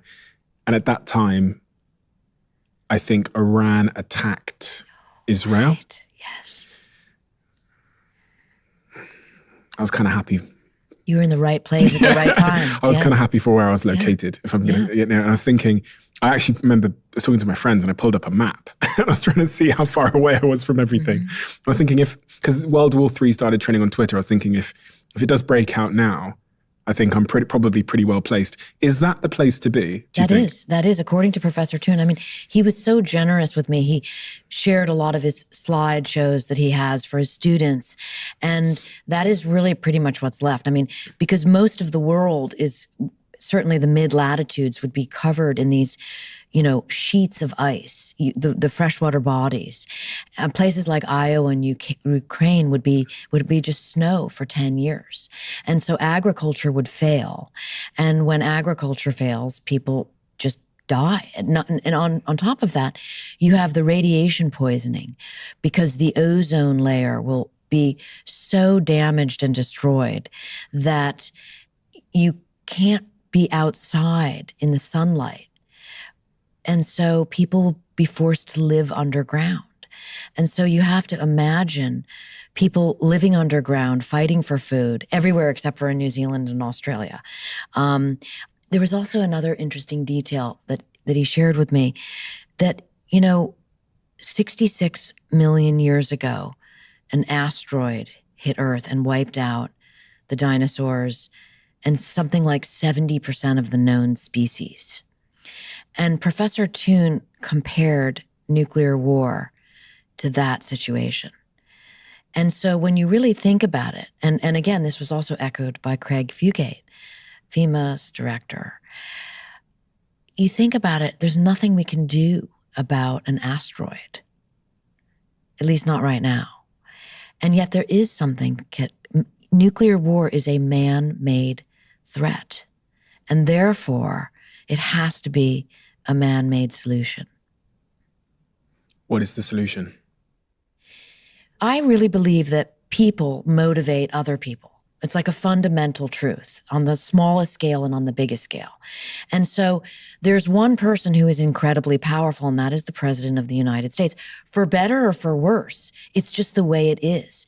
And so in the same way that the president has presidential sole authority to start a nuclear war, the president also has a very powerful pen with which he can write executive orders, an EO. And the story I tell on the hopeful note goes like this.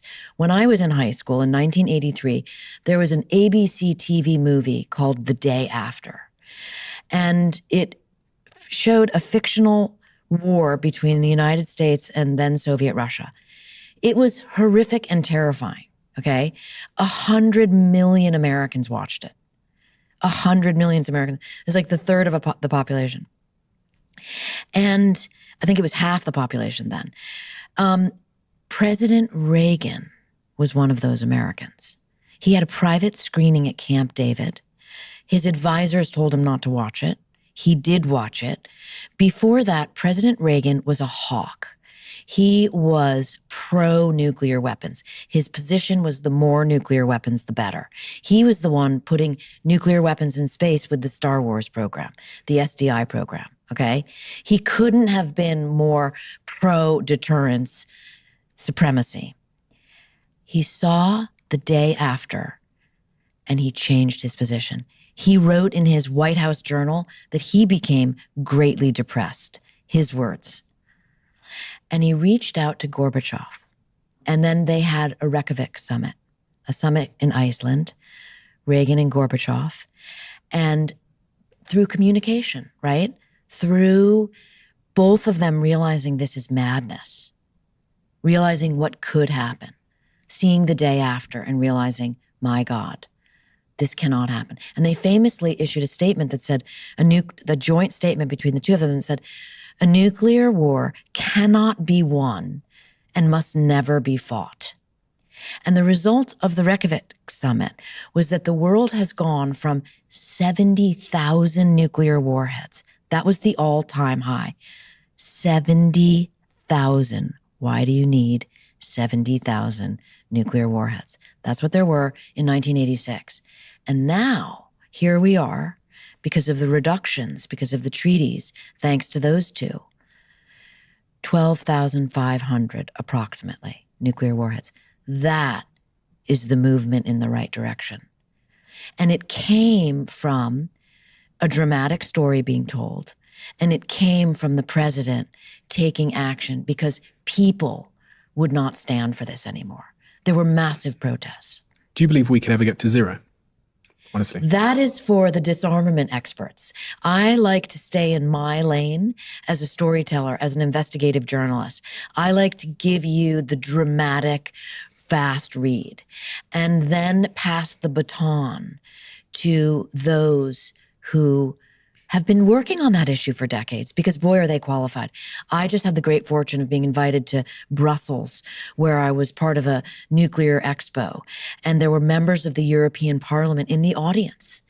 And there were all these disarmament people there, and I learned a lot about all of these groups.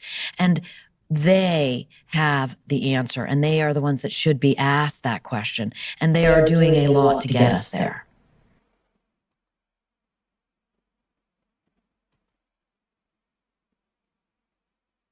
Okay. Napanood natin yung video tungkol dito sa posibleng mangyari, no? Kung halimbawang maganap itong nuclear war na to, Itos. Yeah, it is nakakatakot talaga, but it's good that you have people like this online, di ba? Yes. Nasa YouTube, nasa X, warning us about this. Kasi kung hindi, madadala tayo sa mga propagandista. Di ba? Parang gusto lang ng gera pero hindi na iniisip yung future or hindi na iniisip yung taong bayan. Ang iniisip lang nila politiko. At palagay ko sa utak nila, iniisip nila hindi talaga mangyayari. At sinasabi ko na sa kanila ngayon, napakatangan nyo kung mag-iisip kayo ng ganyan.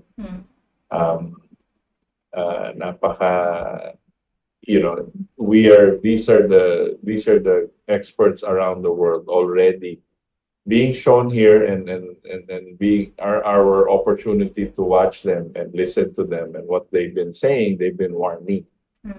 Walang gusto ng gera.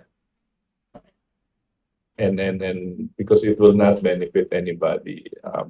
And the way nuclear bombs work, missiles work, walang mabubuhay. Lahat talo. Hindi mangyayari dyan. There are other videos na pwede natin i-discuss mo ano talagang epekto. Marami po sa YouTube, marami po sa X. Mag-research lang po kayo yung effects ng nuclear war at paano mag-uumpisa to. If ever. Teorya po ng mga nag-iisip ng ganyan. Pero nakakatakot talaga. And that's why all the more we have to listen to people that are rational and talagang nag-iisip na sa tama. Diplomacy is the best course. Nobody wants nuclear war. Yun lang po, Kat. That's my reaction. Well, actually, kanina hindi ko makakalimutan yung word na nuclear winter. Naalala ko nung, di ba, yung sa Mount Pinatubo, nung pumutok siya, di ba? Ang layo ng inabot, hindi lang yung dun sa area ng Luzon. Hanggang dito sa Metro Manila, hanggang sa labas pa yata ng Pilipinas, umabot siya. Imaginein mo na lang kung ano ang naging epekto nito sa marami nating mga kababayan. Kung iisipin mo kung merong nuclear radiation, tapos lahat bagsak, meaning, sabi nga niya, there is no law and order. Gulo.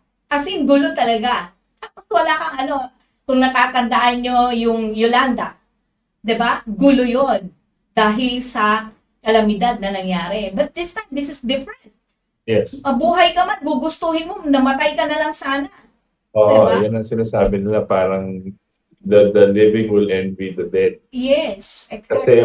walang mabuhay. Kasi kung sabi mo nga, tama mo yung example mo, yung pinatubo, tapos nangitim, tapos yung mga pumunta sa atmosphere, blocking out the sun. Ang agrikultura, sira. Oh, hindi pa nga yung tumagal, di ba? Nag-apekto yan, yung mga dust and yung mga dinala ng hangin, pumunta sa ibang bansa, na-apekto rin. Yes. Pero hindi na block out yung sun. Ito, pag nagawa to, isang bombang malaki, maybe 15 kiloton or something, which is already 1,000 times, 100 times bigger than the Hiroshima and Nagasaki bombs. Hindi lang yung mga namatay kaagad pag naputokan tayo. Yung nuclear winter, sinasabi nila, iba-block out niya yung sun mga 4 years. Grabe. So walang tutubo. Tapos yung tubig, kontaminado na. Yes. Walang electricity, walang internet, walang lahat. So, paano ka mabubuhay? Di ba? Exactly. So, siguro, maliban na lang kung meron kang nakatago mga canned goods at lahat sa bahay mo kung buhay ka pa. Diba? Hindi rin tatagal ito. Hindi Definitely. tatagal. Kung 4 years yan, tsaka hindi ka wala na. Hindi parang, tapos paglabas mo, hindi mo alam, papatayin ka ng ibang tao dahil sa kain. Diba? Oo. Diba? So, that's the scenario that we're looking at sabi nga nila Armageddon end of the time. Pero sabi nga ni Annie Jacobson, sabi niya, ang meteor na tamaan yung Earth, hindi natin kontrolado yun. Yes. Ito kontrolado natin. Because it's Right. man-made. It's man-made. So, sabi niya, this is what people should think about. Pero, sabi ko nga, ang intensyon ng mga to ay gera. Kaya nga, nag-warning tayo 6 months ago, start of the new year, sabi ko, there's going to be an escalation. And there's going, not because of it was happening, it's because they want it to happen. These guys, who's they? Yun yung mga sinasabi natin mga elite, yung mga Western banks, Western leaders. Because talo na sila sa sistema. Wala na. So, ang gusto lang nila, gulo. Buong mundo, kasama sa gera, inisip nila, kinakalculate nila, ina-analyze nila, sila ang mamumuno pa rin. Ganun po sila mag-isip. Hindi mo maintindihan ng tao eh. Pero kung nasa poder ka, inisip mo kung paano ka ayaw mo umalis doon. So this is what's happening now. Despite the new financial system, despite the BRICS, despite the efforts for peace, the real peace, matigas pa rin ang ulo. So we're going to have to expect more upheavals in the coming weeks, the coming months. Tuloy-tuloy po yan. And hope you keep joining us dito sa Ating Katipunan every Sunday kasi tayo lang nagbabalita ng ganito. At lagi tayong nakatutok sa loob at labas ng ating bansa sa mga kaganapan dahil importante na makita natin, updated tayo sa mga nangyayari dahil hindi porke yan gulo lang ng Russia and Ukraine and US and China, hindi na tayo kasama doon. Wake up, people! Wake up, Filipino people! Yan ang lagi sa ating sinasabi ni Scott Ritter. Paulit-ulit yan na naririnig natin sa mga social media and even in our report sa mainstream ngayon. Kaya, it's high time. It's high time na really na magkaroon ng panawagan, itulak natin ang ating pamahalaan. And bago tayo tuluyang magtapos, it's already 8:37 na. Nasa ikalawang bahagi na po tayo ng ating palatuntunan. Philippine Standard Time po at kayo po ay nakikinig pa rin sa himpilan po ng RMN DZXL 558 kHz AM band at sabayan niyo po kaming napapanood sa pamamagitan ng social media accounts ng Katipunan Channel. Please like, share, and subscribe ang ating pong mga YouTube accounts, ang ating pong Facebook page, of course, ang Twitter, ang X po natin, napaka-importante po niyan, and of course, in Rumble. At lagi po kayong tumunghay sa ating mga social media accounts dahil marami po kaming mga updates ngayon dyan at kung hindi man nyo po nakikita sa mainstream, dito po bisitahin nyo. But we assure you na lagi po kayong ibibigay po namin sa inyo ang katotohanan. At kung hindi man po ninyo naintindihan, mag-iwan lamang po kayo ng mensahe sa ating pong mga social media accounts para po sa pag-oras na po ng ating palatuntunan ay ipapaliwanag po sa atin ni Itos. At sama-sama po tayo, pag-aralan po natin, tignan po natin ito kung papaano po, ano po ang nangyayari sa ating bansa. Well, it's time to read the text messages sent by our listeners. Their opinion does not necessarily reflect our own, but we reserve the right to read them to the public in the interest of freedom of speech. Of course, we have first text. Si Christopher Cruz, great show, keep it up. At sabi naman ni Fernando Rosales, yan, present daw siya. Naka-check-in sa atin. At si Victima 147, wala siyang I'm Jake, pero magising kung bulag sa pera. Paano magising kung bulag sa pera? Nga, no? Pero at the end of the day, alam nyo po, baliwala po yung pera. Kung nagkakagulo na, at sabi nga ni Itos kanina, 'di ba, kung talagang totally na devastated na lahat, ano pa? Ano pa ang silbi ng pera niyo? At sabi naman ni Vian, bago to. Sabi niya, good evening KDP at sa lahat Ang WPS ay wala sa mapa, South China Sea po yun. Ang Philippine Sea po ay nasa kabilang banner ng South China Sea. Ang COVID at gera ay gawa ng US. Sabi naman ni Lawrence Robert Tampus Halpin, good question and elaboration, Ma'am Cathy. Na-triggered si Marine Officer Scott Ritter and showed tough love sa Pinas. Nag-viral ang reels na yon. West Philippine Sea, worthless piece of yan. And si BBM ang nagtutulak na pumasok ang mga kano sa situation sa ASEAN. Hindi ko akalain na hilig pala nito ay chaos at confusion. Yung peace conference for me is to pressure Russia to the Western demands. They don't want peace. Para si Junior, ikot ng ikot. Zelensky, 2.0 talaga. Grow up. BBM, Gibo, Anyo, Tariela, Batumbakal, Haidiran, Virus, et al. At mula naman kay Richard Ong, West Philippine Sea wasn't recognized by any geographical publishing company because it's not even recognized by UN. At mula naman kay Joey Realmidi, bakit ayaw makipag-usap si Leonor sa Beijing para diplomacy? Walang girian. Ayaw ng kasi ng kano na gawin ni Junior. Ano sabi ni Scott Ritter sa Pinoy? Grow up! At mula naman kay Gina Benbiahe, good evening to all, especially to Sir Itos and Kat. OFW from Cyprus. Thank you for keeping us being informed. At mula naman kay Cappuccino, masarap ang kape mo. Titigil lang si Putin kung ibibigay ni Zelensky yung territory na gusto ng Russia. At mula naman kay Richard Ong, titigil si Putin kung ititigil ng US-led NATO ang expansions to curb Russia. US was behind NATO. Only the destruction of US will end wars. At sabi ni Rosales, USA nga, di mananalo sa China. Puro antik pa ang armas na bigay sa atin. May 20 pa tapos, May 20 pa tapos ang presidency ni Zelensky. Kung kaibigan ka, hindi ka isasabak sa gulo sa kapakinabangan niya. Love thy neighbor and China is our neighbor. At sabi naman ni Arguelles Joselito, alin po ba mapa ang kinikilala ng United Nations, WPS o Treaty of Paris na binigay sa atin? At sabi naman ni Ong, Arguelles Joselito, there is no such thing as WPS. Walang West Philippine Sea at gawa-gawa lang ni Noynoy Aquino ang WPS. Walang World Atlas ang nakalagay sa WPS.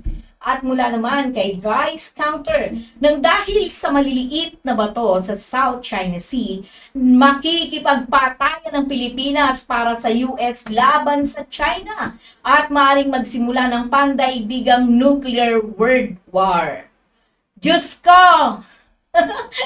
Yan ang sabi ni Guys Counter. At sabi naman ni Roby Ledesma, good evening to all. At mula naman kay Lawrence Robert Campus Halpin, very little group of people who knows about this. China is our friend, our neighbor, and US would lose in a hot war. The US purpose is to use us Pinoys to bring down the GDP of China by 35%.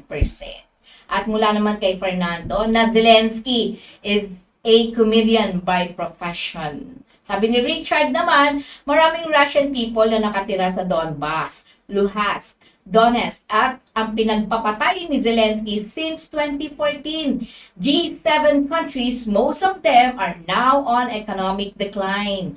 Japan Kishida was hated by many Japanese cause the price of yen continuously falling.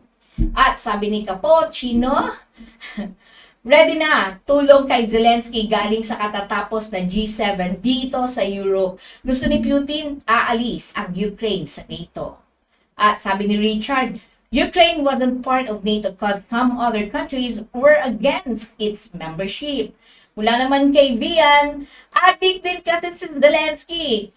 Tulad ni Bangag, kaya yes sir na lang ang yes sir. Sabi ni Fernando Rosales, Putin's SMO objective is demilitarization and denazification of Ukraine. Kinasuhan pa sa ICC dahil kinupkop ni Putin ng mga bata at matanda sa Russia.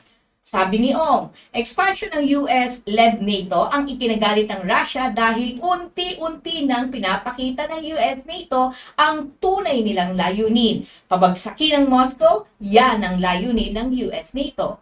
At mula naman kay Jan, na first time ko siyang nakita dito, may nanalo ba sa gera? Ilan ang namamatay sa mga gera? Ilang infrastructure, building, lupa at iba pa ang namamatay? At mula naman kay Eric Gray, it's a wake-up call for the Philippine government and for the Filipinos. The Americans are not our friend, never was.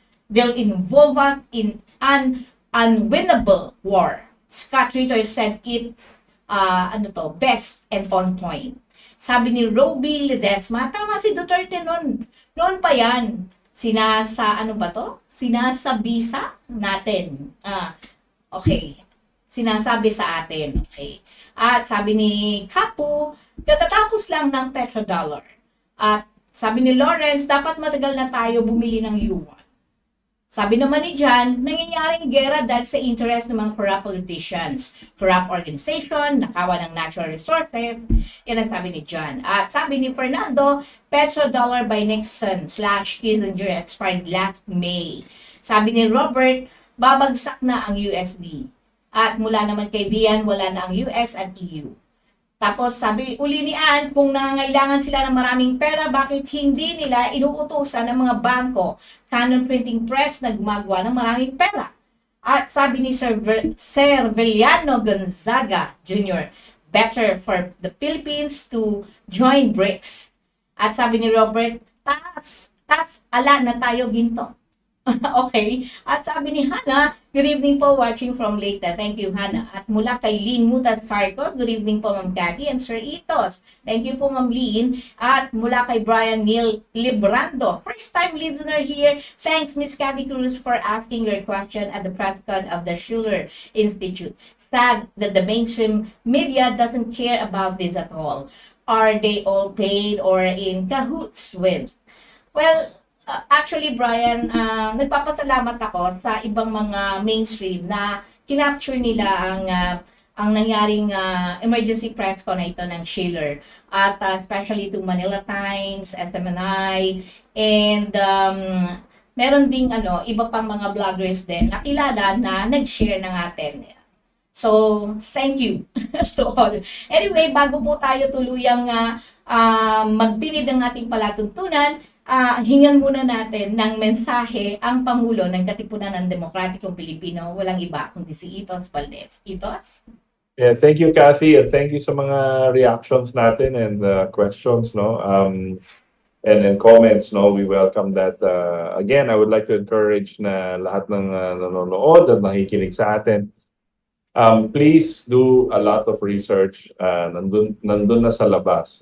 Do not just limit your perceptions or your information sa mainstream media o binibigay ng mga dyaryo, radyo o TV dito sa atin. Kasi most of that, kulang na kulang ang binibigay sa atin na informasyon. So, right now, swerte po tayo. You have so many platforms, no? Rumble, Twitter, YouTube, tsaka even Facebook sometimes, na lahat ng katotohanan lumalabas. And not just on this nuclear war danger and the politics, but also on the health. Marami po nangyayari, lalo na tungkol sa pharmacies and the recent lockdowns and the supposed jabs, no? Ang dami po nangyayari dito at it's good to be informed on this. So I would encourage na tuloy-tuloy lang ang pag-research nyo. Listen to the experts, the real experts, at wag yung mga na-mention kanina mga pangalan ng mga local experts na wala namang alam. They are propagandists. We can say that because we've listened to them for a while. Pare-pareho lang ang sinasabi nila. Sinasabi lang quote-unquote political analysts, but they do not deal with the realities of the world that's happening. So, we are in a very dangerous position pa rin, situation sa world. We are on the brink of probable open war. I want to add also sa US now, nagpasa sila ng law na ita-draft na yung mga 18 to 24 na lalaki. When they do that, nag-institute na naman ng draft, gegera talaga sila or they're preparing for war. It's unfortunate, but they're going to send a lot of young people again to their deaths. Like the Vietnam War, which wasn't really and then lahat ng ibang mga gera na manufactured naman nila. So this is what's happening now sa mundo. So, and the counter to that is to join with nations that do not want war and want to create a new system of peace and development for all. And for what we've seen, it's the BRICS. So if anybody in our administration, President Marcos and his cabinet members are listening to that, we appeal that you join and consider putting the Philippines on good standing with the BRICS right now. The Titanic has struck the iceberg. Let's go to the lifeboats. It's useless to wait around because it's going to sink. It is sinking already. So yun ang mensahe ko. Thank you sa mga engineers sa Radyo Mindanao Network for always being alert and supporting us here, and all of our listeners and friends who continue to support and get involved in the discussion. It is our future that we need to, that's in our hands. We have to take control of it. And make sure that the future generations are able to flourish because of what we did today. Yun lang, Kath. Good night. Good night, Titos, and thank you sa iyong mensahe. At syempre, bago po tayo tuluyang magpinid ng palatuntunan, ay gusto ko lamang pong iwanan po sa inyo ang salitang ito. No? Tandaan po natin, anuman po ang ginagawa natin ngayon, mababaliwala yang mga pangarap ninyo at gagawin pa ng ng pamahalaan natin na sinasabi nilang para bumuti ang buhay natin kung tayo ay haharap sa isang digmaan. Walang sino mang talo o panalo. Lahat, obviously, talo yung pinaliwanag sa atin ang epekto ng nuclear war. At sana po Pakinggan nyo ang panawagan ng Pangulo ng Katipunan ng Demokratikong Pilipino na si Itos Valdes. Dahil oras na po para tayo ay umanib sa isang organisasyon tinatawag nating BRICS para nang sa ganon na makaiwas tayo sa napipintong digmaan. Lagi po tayong maging mapagmatsyag, suriin at alamin ang katotohanan, maging bukas ang tenga at kaisipan, matutong magsaliksik at balikan ang kasaysayan dahil nagbibigay ito sa atin ng aral upang mailantad kung sino ang tunay na sinungaling na sumisira sa ating bansa at sa buong mundo. Huwag matakot manindigan sa tama, hindi ito madali.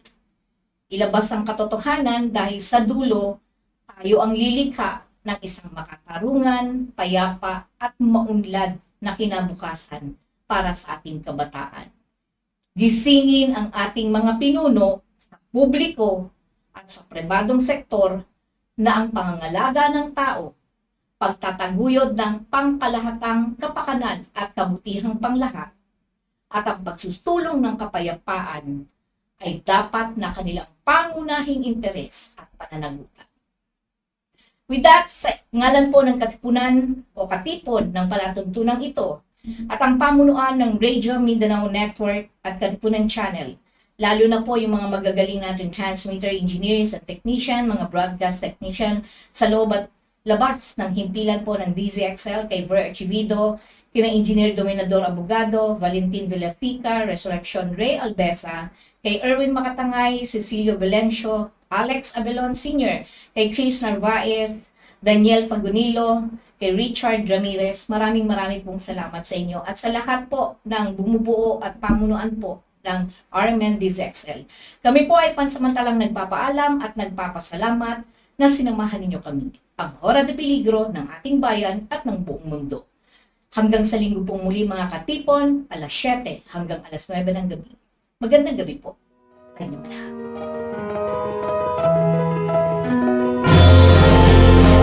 Inyong napakinggan si Itos Valdes kasama si Cathy Cruz at iba pang katipon na nakilahok sa talakayan. Ating Katipunan. Samahang muli si Itos Valdes sa susunod na linggo alas 7 hanggang alas 9 ng gabi sa himpilan ng RMN DZXL 558 kHz AM band at social media accounts ng Partido KDP.